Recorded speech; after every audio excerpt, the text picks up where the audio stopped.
Hi, everyone. How is everyone doing? Welcome. And thank you so much for being here. And thank you so much for being here today.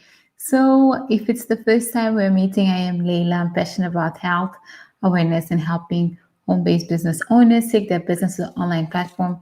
And I hope that every time we come here, you get tons of motivation, inspiration, and tips for you to go out, grow yourself, and grow your business as well. So, today, happy new month, happy August. Here we are, and it's the beginning. And new beginnings are always great because they keep us focused. They keep us focused, and we definitely have some intentions for the months to come. So that's great. So here we are. I hope you guys are all doing good and that you're ready for August. So today I'm going to be sharing 5 valuable tips to increase productivity, because productivity is really important. I mean, whenever we start a new project, um, whenever we start something new, it's so great to be able to be productive. And what are some of the benefits of actually being productive?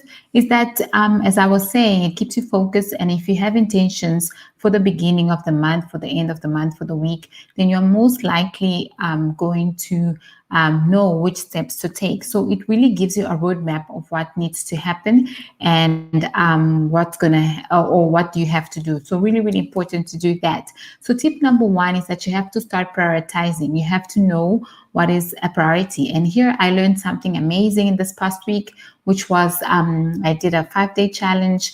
5-day challenge to freedom, which was really incredible. The one thing I learned that was really, really great is this idea of prioritizing and having a power list. A power list is technique, it's not a to-do list. On your power list, when it comes to your business, it goes that all your income producing activities need to go on your power list, and you can choose one that you're going to be doing in that specific day. So having a power list, is having a list of your non-negotiables, of things that you're not willing to end or to finish or to end the day without having them done. And this definitely gives you that power, gives you that motivation, and makes you accountable. And you guys know that I love accountability, because I believe that accountability gives you the way in order for you to do anything. So here we are. Tip number one today and for this month is to start prioritizing.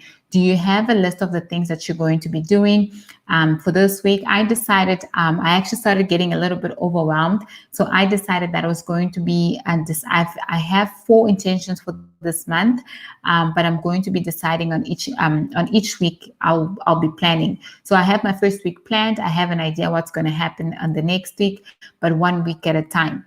So number 2 is that you need to plan ahead. And I always say that on Sundays, I mean, depending on how your week works like, but for me, Sundays are the day that I plan. I organize my week, I organize my intentions, I know what needs to be done, and I know what are the things that have to be done first. So it's so, so important for you to do that, and for you to make sure that you have your plans ahead. And Jim Rohn already said that a day, and I'm paraphrasing, that a day is only done once it's already been on paper. So it's so important for you to put your plans on paper, make sure that you know exactly what you want to do, where you want to be, and have a vision. I mean, always start with the end in mind, extremely important. And I know that sometimes people come here and they're like, what about business skills? And well, today this month, we're going to start with a productivity tip. And this is what we're going to be doing. In order for us to have business tips, we need to know how to actually organize ourselves.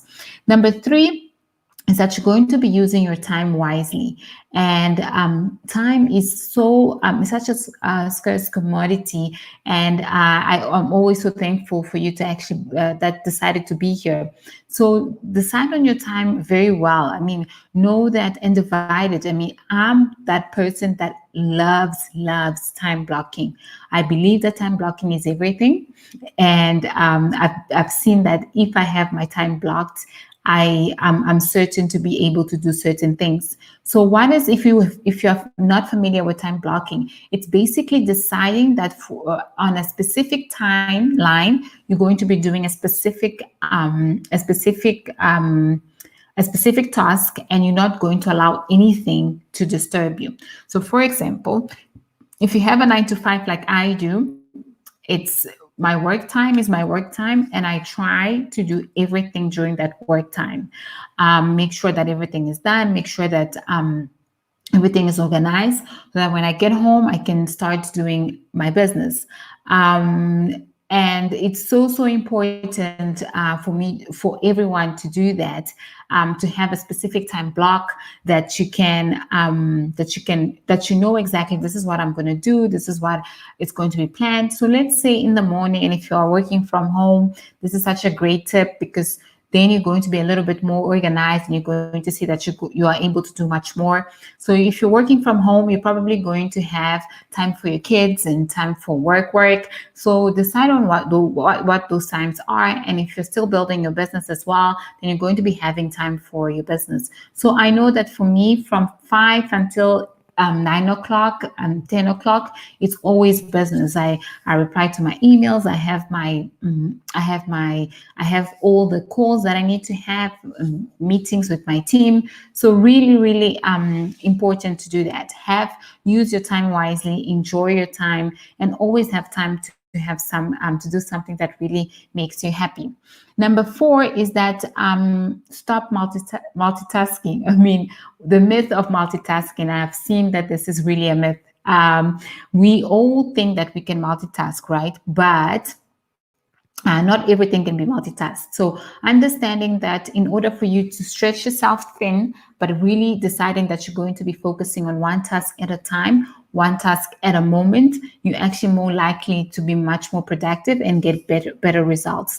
It's the same thing when it comes to starting your business on social media. You always have to decide which platform are you going to be using first, which platform is going to be your primary platform, and then move to the next one and learn about the other one. So important to do that, just to keep yourself focused, to know exactly where you're going, and to know what else you can do, and get all the challenges, get all the frequently asked questions first. And when it comes to multitasking in work, is that sometimes we believe that we can write, listen, and still talk to someone. But if we actually sit down and think, we probably would have done a better job if we've decided just to focus on writing something, or on just talking to that person, or just listening to that one podcast. So really important to do that. But that said, there are certain things that you can still multitask, right? For example, if you want to listen to a podcast, you don't have to completely be still to listen to it. But if you are exercising and you need some motivation, then do it, because you're going to be putting great things into your brain, and you're going to be learning while doing something else. So there is still a little bit of time for multitasking, but not all the time, right? So let's just have that in mind as well. Number 5, I think I'm on number 5, is that you have to trace your results. And in whatever you do, it's extremely important for you to trace your results. Like, when we say we always have SMART goals, and one of the parts of SMART goals is actually having it measurable. So how are you going to be measuring your input, or your whatever you do? How are you going to be how are you going to know that all the skills and everything that I've been putting out has actually brought me the results? So when we start a new month, and I love new months, we always have to see what has worked for us in the previous months, and then redo that times 10. So it's the same thing here. Now you know that there's a specific thing that works, and something that has given you amazing results last month. Now it's time for you to reassess and redo, and take 10 times that action, so you can get 10 times the result, right? So it's exactly the same. You want to reproduce everything that has worked, and do it again this time, and improve if it needs to be improved, so you can actually 10x your results, because that's what we are here for, right? So new month, and remember to reassess, rearrange, and measure the results that you got, in order for you to get better results this month. So I'm just going to add a 6th tip, because this is something that I had to learn the hard way, and I'm still learning every single day. As solopreneurs, like many of us are, we have this tendency of wanting to do everything ourselves. And being able to know that you need to do some delegation is really important. Now, part of my business, I do delegate. and it's my brother that does some of the things. And I share some of my activities with my beautiful sister, which she's watching it right now. She's my quality control person. Everything that you guys see that is great, that is coming out, it always has her little finger in there, and she's my person to go to. So, what I advise you guys to do is that whatever you do, whichever business you have, you definitely need to have your delegation people, people that you know that you can trust, that you can go to them. They can look at what you've done, and even when things are not so great, they won't be scared of telling you that. So delegation is important, not just for the checking your quality, but also to be able to open your time for you to do the things that you're good at. So it's great to know what are you good at, what are your strengths, and also to know what are you not so great at, so you can delegate to someone that does it very well, and it's going to take them 2 minutes, and if you had to do it, it was going to take you 10 hours. So important. To number six, even something that as solopreneurs we really take time to learn, and we fight with it, but it's important. Find something or find someone, find the who's that can actually help you, and do it right, and delegate some part of your work. So today, this is all. I wish you guys a beautiful new month, and I'll see you again tomorrow. I hope that you can use these tips, and you can share some of your tips that you have helped you, and let's learn, and let's go and have a really great week, and a really great new month. Thank you so much for being here, and I'll see you guys again tomorrow. Bye.